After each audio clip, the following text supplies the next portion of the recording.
Iniisip ko rin yung kapakanan ng ibang mga truck driver na nagpapahinga. Yun ang tinatawag na respect. Respect. Okay? Dapat may respeto ka rin sa kapwa mo driver na nagpapahinga na. Acknowledgement for activation. You have 12 hours and 56 minutes of remaining drive time.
Good morning, sir. Just you in there? Just me. Anything to declare today? 2 packs of cigarette. That's it? That's it. Alright, next time when you got just a single vehicle, just stay back there by those yellow posts right there. Give us our space. Okay, yeah. Alright, because your truck isn't too loud, but I still got to talk to that guy. Okay. Thank you.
Morning, guys. Double check ko muna yung aking load dahil sa unahan merong timbangan ng Wyoming. Laging bukas yan, yung port of entry na yan. So I'll just make it sure na lahat ay secured. Ito yung kinuha ko na load from Finning sa Calgary. Isang pison.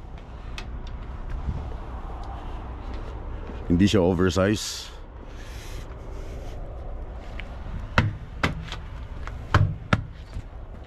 Para lang to make sure na pag na-pull over ako, wala silang makitang butas sa aking load at sa aking truck trailer.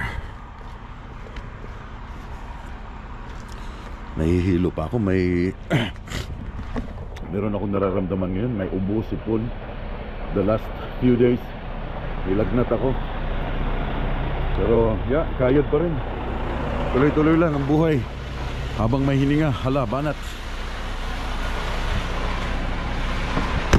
Pero itong load na to, hindi ko to madi-deliver within this week kasi short ako sa oras.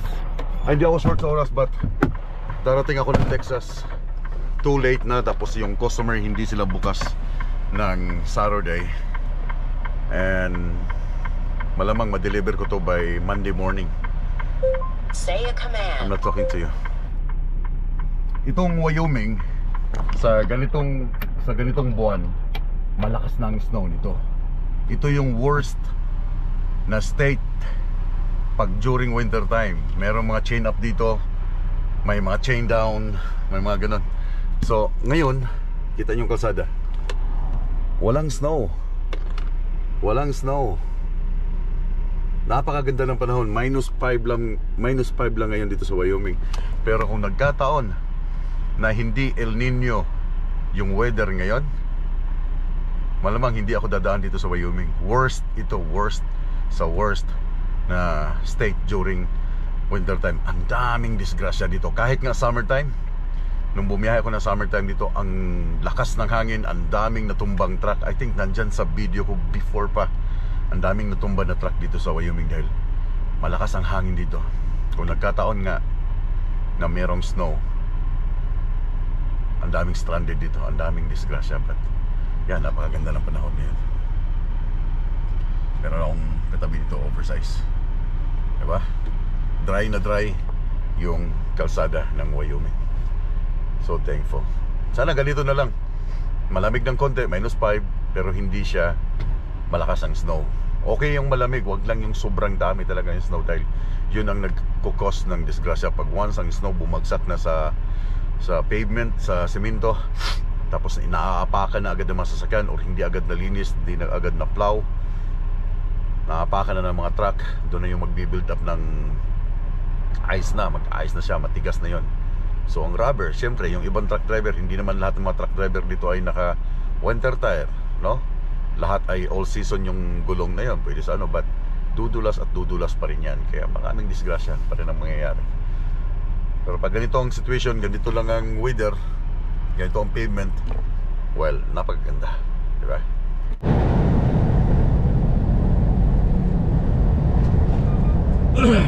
Kita niyo yung crane? Open.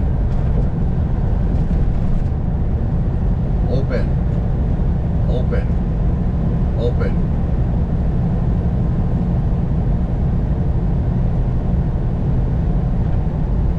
Yeah, every time papasok ka dito sa state ng Wyoming, galing ka ng Montana, i-sure na i-check mo yung load para safe. Bypass. Okay, that's good. Hindi na ako papasok. Nakalagay bypass. That's good. That's good. I don't know if kita nyo. Bypass. So, hindi ko na kailangan pumasok. Dahil na-detect nila doon sa highway, meron siyang parang sensor na pag dumaan ka, malaman agad ng DOT na light or heavy ang yung load. Okay? Pag detect nila na light lang yung load mo, yun yung DOT. Nas taas, meron siyang bypass. Pero pag oversize ka, kahit light ka pa, basta oversize ka, kailangan mong umakyat dyan sa taas. So hindi na ako papasok. Bye bye, hello, morning. Para lang tagal. Bypass na nakalagay, so there's no reason na papasok ako sa taas. So meron pa akong 2,050 kilometers. Pasensya na sa buses kong ganito dahil meron akong ubo, meron akong sipon. Meron pa akong 2,000 kilometers all the way to Waco, Texas. Wow, napakalayo pa ito, 2 araw. Ngayon ay Thursday. Sabado na ako darating.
ako ng 30 minutes. Kasi wala na akong time para pagpasok ko ng Colorado mamaya. Meron akong 6 hours. I don't know kung saan ako abutin. Bahala na si Batman.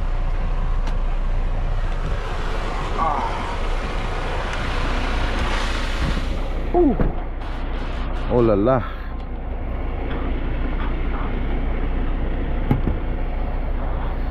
Doon ako mag-washroom. Gusto ko sana magpalipad ng drone. Kaso lang, doon sa unahan, may pulis doon. Tapos malapit na rin siya sa Cheyenne, Wyoming. You know, I don't know if nakikita niyo yung pulis na doon naka-sit down. Yeah. Sayang, kung wala sana doon yung pulis, pagpalipad ako naman. Palipad ako ng drone. Next time. Ito yung rest area nila. Kadalasan dito sa kadalasan sa Wyoming, yung mga rest area nila nasa gilid lang ng highway. Ngayon lang ako nakapasok dito na meron silang rest area na pwede kang mag-washroom. Kasi kadalasan nga nasa gilid lang, sa gilid ng highway. Kaso lang layo nandun ang truck. Kung natatay ka, wala, habang naglalakad ka lumalabas na siya. May camera din. Okay, meron dito. Lamig guys. Lamig sa labas. No pets in building. Electronic surveillance. So, wash muna ako. Okay. Nandun pa rin yung pulis sa unahan. Tapos yung hangin, napakaganda ng temperature. Kayang-kaya siya ng drone. So hayaan ko na kahit nandyan yung pulis para makita nyo lang itong kalupaan ng Wyoming. Kasi I think hindi pa ako nagpapalipad ng drone dito sa Wyoming. Hindi pa. Wyoming, Colorado, Texas. Nakakatakot sa Texas magpalipad ng drone dahil binabaril nila. May mga baril na tayo. So papalipad ako ng drone. Hayaan ko na yung pulis kung pupunta siya at sisitahin niya ako. Meron naman akong permit ng drone at saka license ng drone. So kukuha lang ako ng view dito para makita ninyo ang lawak o yung area ng Wyoming. Kasi ang sunod nito, in a few miles, state na ng Colorado. Papasok na ako ng Denver, lalagpas ng Denver, Colorado, and then all the way. Parang mataas yata ako. Hindi lang yata siya 13.6. 13.6 yata. Kasi ang dineclare ko sa aking load ay 13.6. Parang hindi yata 13.6 to. Pero sinukat ko siya Ito yung 13.6 13.6 naman yata yan. Sure ako 13.6. Tingin ko kasi masyadong mataas Masyadong mataas 13.6 yan for sure. So papalipad ako ng drone, saglit lang para makita ninyo yung mga viewers kung anong itsura ng Wyoming. Magandang panahon dahil hindi masyadong malakas ang hangin, wala masyadong snow. Pero yung makikita nyo lang, desierto ng Wyoming. See you in the sky.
So yun ang hitsura ng Wyoming. Konting clip lang dahil yung aking mga battery ng drone ay 2 bars lang, lubat dahil matagal-tagal ko siyang hindi ginagamit. So at least ay nakita nyo lang kung anong hitsura nito, itong lugar na to. Hindi naman kasi ako madalas dumadaan dito sa Wyoming. Madalas na bumabiyahe dito ng mga Q-line driver, yung mga taga-Atchison, yung pumipick up sa Calgary papuntang Texas, yung mga taga Saskatoon, dito sila madalas dumadaan sa Wyoming. Or pag may pick up sa Calgary, no? So now, isingit ko lang saglit to. Natutuwa ako sa mga viewers, lalo na yung mga retired na mga viewers ngayon na nanonood ngayon dyan sa inyong screen. Shoutout sa inyo. Yan, natutuwa ako dahil tapos na sila sa kanilang mga, nasa retirement na sila. Then ngayon nag-i-enjoy na lang manonood ng mga vlog, diba? Alam nyo ba, mas komportable akong kabarkada ko or mga kaibigan ko na mga Speaker category. ano mga pilapil kini siya. So, mas komportable ako na aking mga kaibigan ay mga matured, yung mga matatanda. Alam mo bakit? Kasi mas marami kang matutunan sa kanila. Sa mga nangyari sa kanilang buhay before na pwede mong Say a command. mga nangyayari sa mga buhay nila before na pwede mong kunan ng inspirasyon or pwede mong i-apply sa buhay mo. Kahit nandun ako sa Batangas before, yung mga kaibigan ko, mga matatanda, mga 60 years old, 65, 70. Unlike dun sa mga batal-batal, mga puro lang mga kabuang mga bawaan. So mas maganda yung mga kaibigan mo na matured, mag-isip. Dahil yun nga, sabi ko, pwede kang may mapulot na aral dun sa mga experience nila sa buhay. But yun nga, shout out sa mga senior citizen na nanonood ngayon dyan sa inyong TV. Alam kong nanonood kayo sa inyong TV. Okay? Kasi mas malaki, mas clear, lalo na pag naka high definition yung TV. And isisingit ko na lang din ang isang shout out, dalawa, at saka isang tanong. Si Rochelle May Ochabelo, Bisaya. Ganahan, nagugustuhan ng kanyang family ang panunood ng, Tagalogin ko lang kasi Bisaya panunood ng Pinoy Tracker, lalo na yung papa niya at saka yung mama niya na makalingaw, minya, makahibaw. Hirap i-translate. Yung nalalaman nila yung mga lugar sa Canada at saka Amerika, yung mga pinapakita kong lugar. So, siyempre, no? Yung mga nalalaman nyo lang, yung mga kung nanonood kayo ng mga ibang vlogger, yung Toronto, mga Calgary, mga British Columbia. Pero mayroon pang mas magagandang mga view doon. May mas mga magaganda pang mga area doon bukod doon sa mga kilalang city ng Canada or mga state ng Amerika. And shoutout kay Romel Ochabello at saka sa mama niya na si Arceli Ochabello. Then isama ko na rin daw ang kanyang ate at kuya si Mervy Alferez at J. Mark Alferez. Bakit ibang apelyido ng mga to? Kapatid niya, pero Alferez ang apelyido. Na gusto nang pumunta ng Canada from Agusan del Norte. Agusan del Norte. Saan kaya Agusan del Norte? Agusan Sur? I don't know kung saan niya Agusan. Shoutout sa inyo, Mr. Romel and Mrs. Arceli Ochabello. Maraming salamat sa inyong panunood ng Pinoy Tracker. Meron akong nararamdaman, pero pinipilit ko lang yung aking sarili na maging malakas kasi bumabiyahe ako. Kailangan ko ng enough na energy sa aking katawan. Ayoko magpa-Bisaya pa, magpaluya-luya kasi mahirap na may nararamdaman ka sa biyahe tapos pangit ang katawan mo, tapos tumatakbo ka sa highway, no? So kailangan yung mentality mo, kailangan sakit lang yan, nasa baba. Masakit siya, pangit ang pakiramdam, but kailangan mo pilitin yung sarili mo. And si Jeff Villanueva dyan sa Ontario. At saka sa papa niya na si Roger Villanueva from Lemery, Batangas. At meron nagtanong, ano daw yung pinakaayaw ko? Sagutin ko lang itong isa bago ako mag-drive ulit kasi tapos na yung aking 30 minutes break. Ano daw yung pinakaayaw ko na puntahan yung magdadrive sa loob ng Amerika? Bakit? Shoutout kay Binison. Ang pinakaayaw ko sa Amerika, yung yung California, yung Seattle, at saka yung Maryland. Somewhere in Maryland, yeah. At saka yung ano pa ba? Yeah, yung mga traffic na lugar. Yung Nashville. Yeah, yung Tennessee. Grabe din mag-traffic dyan. Yung mga malalaking syudad kasi sa Amerika, malalaking city, yun ang mas grabing traffic. Mauubos ang oras mo dyan. Compare mo sa mga kagayatong Wyoming, Cheyenne, dalaan ka ng Billings, nothing. Yung mga metropolitan na city, yun ang traffic. Just like Canada. Canada, matraffic na lugar yung mga Vancouver, Toronto, saan pa ba? Calgary. Pero yung mga Winnipeg, light lang mga traffic dyan. Hindi masyadong crowded yung lugar kasi nga hindi siya hindi siya metropolitan city. But anyway, tapos na akong mag-break. Then meron na akong another 5 hours na mag-drive. Hanggang saan ba abot ng 5 hours? So matatapos ko lang, meron pa akong 1,650 kilometers today. So tatapusin ko lang siya ng 5 hours. So matitira na ko lang 1,150 for this day. Then Friday tomorrow, I'm not sure kung makakarating ako tomorrow. Kasi kung matapos ko man yung 1,000 kilometer tomorrow, meron pa rin akong 1 hour and 50 minutes. Hindi na rin ako abot sa customer dahil sarado sila ng 5 o'clock ng hapon. Wala silang bukas ng weekend. So, ang balik ko nito ay Monday morning. Say a command. Sige. Komando. Si komando. Tara. Balik tayo sa highway. Practice mo na. Baka may bumunot ng aking luck. Right. So, in a few kilometers, tatawid ako ng Colorado all the way to Denver, Colorado. Baka hanggang Denver lang siguro. I'm not sure. Baka hanggang Denver lang. Or makakalagpas lang ako ng Denver dahil malaking syudad yan. Malamang walang mga rest area inside mismo sa syudad ng Denver. Outside lagi yung mga truck stop.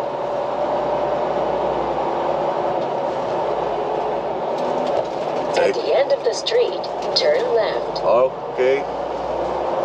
Sabi mo ah. Tara, balik sa highway.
nakahabol ng oras mo.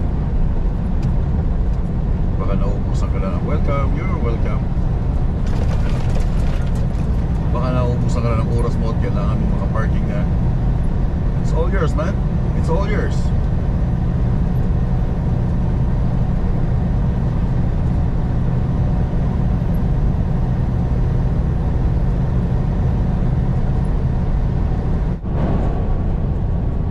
This is it, Pansit.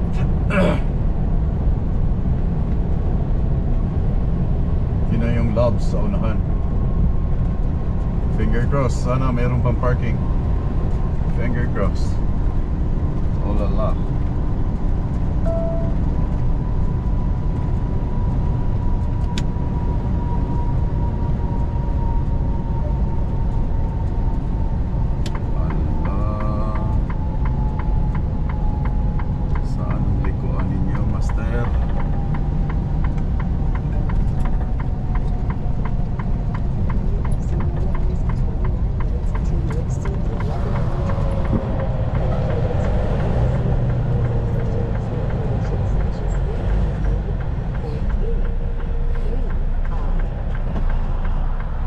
Tama ay 29 minutes na lang yung aking driving hours.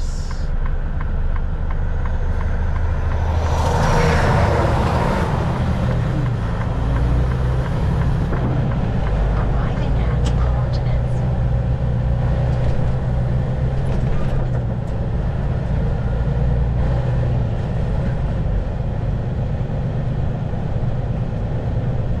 Nangyayari nito, dito ako sa gilid pa parking. Pag wala na akong makita, dito ako sa gilid pa park. Navigate on road. Agay na unahan ako. Yes. Ay. Ayun, umalis. Papasukan ko yun. Ano plus? Ah, meron pa oh. Meron pa.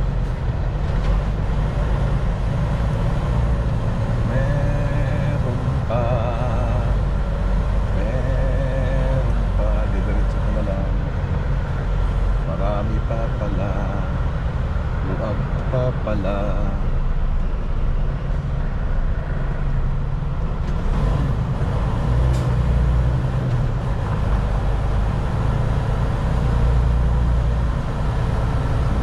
Bumalik na ng parking.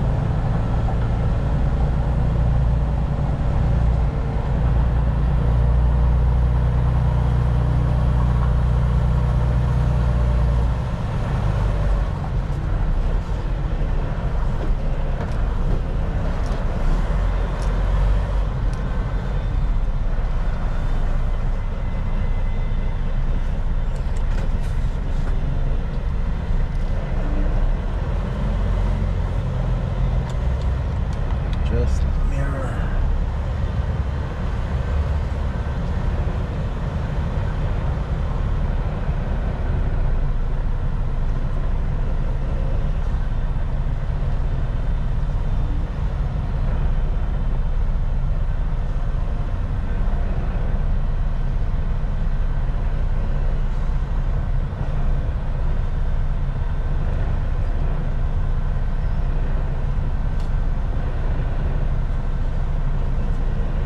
Bukas na umaga na akong mag-fuel.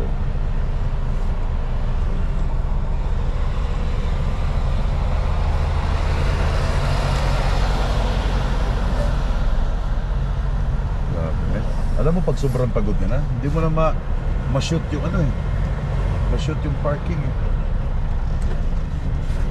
Nahihilo na ako. Oh lala.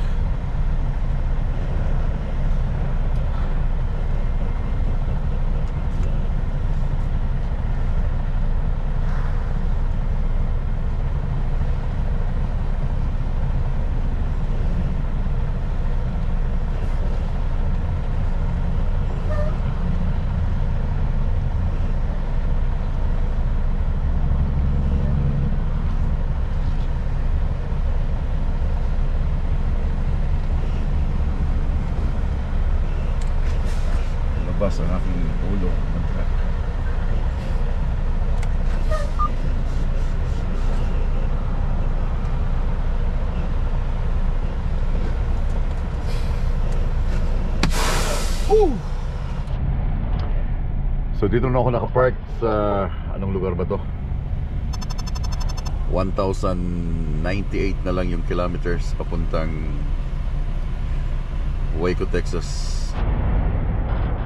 Tingnan ko lang dito sa likod, baka gusto kong baliktarin yung aking truck para dito ako nakaharap, para yung EPU ko hindi maingay sa hindi maingay sa iba.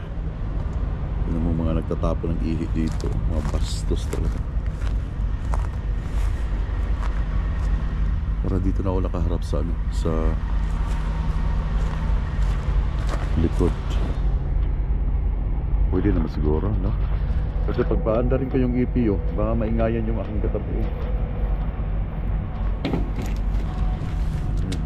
Ihi yan. Baliktarin ko na lang kaya. Kasi magluluto ako ng aking pagkain. Yun nga lang, nagdadatingan na ang mga truck. You know, nag-uunahan na sila ng parking ngayon. Kaya kung aalis ako ngayon dito, masisingitan ako. You know, di ba? Hapon na kasi, mag-alas 6 na ng hapon, kaya ng gabi. Kaya naghahanap na sila ng parking. Meron pa isang bakante dito. Ano kaya to? You know, ala, unahan na. Yan, isa hataw, ang isa wala. Kahit nasa loob ng gas station, banat.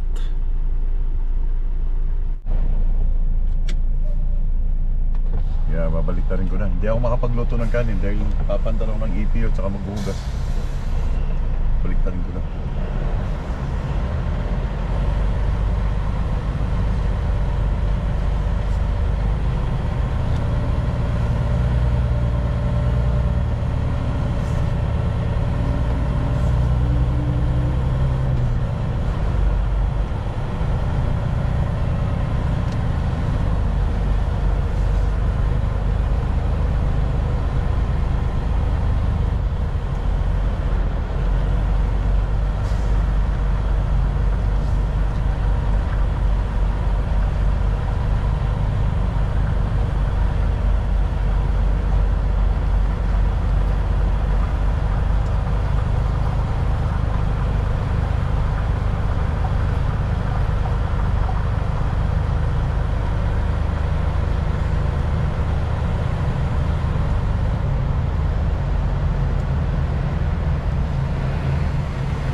So ngayon, pwede na ako magpaandar ng EPU.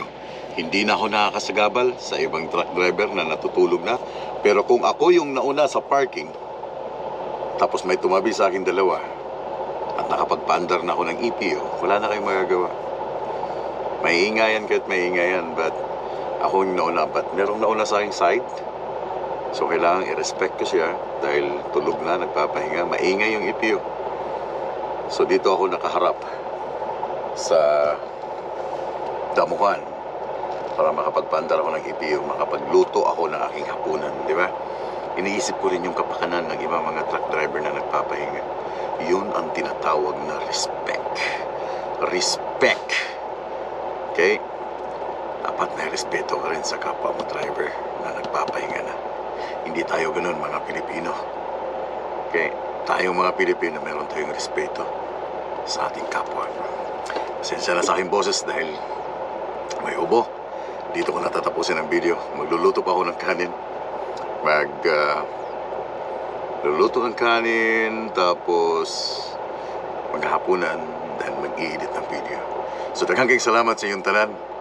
Pag-amping mo permi. Hapit ng Pasko. Merry Christmas, advance sa inyong tanan. Keep safe and keep on tracking.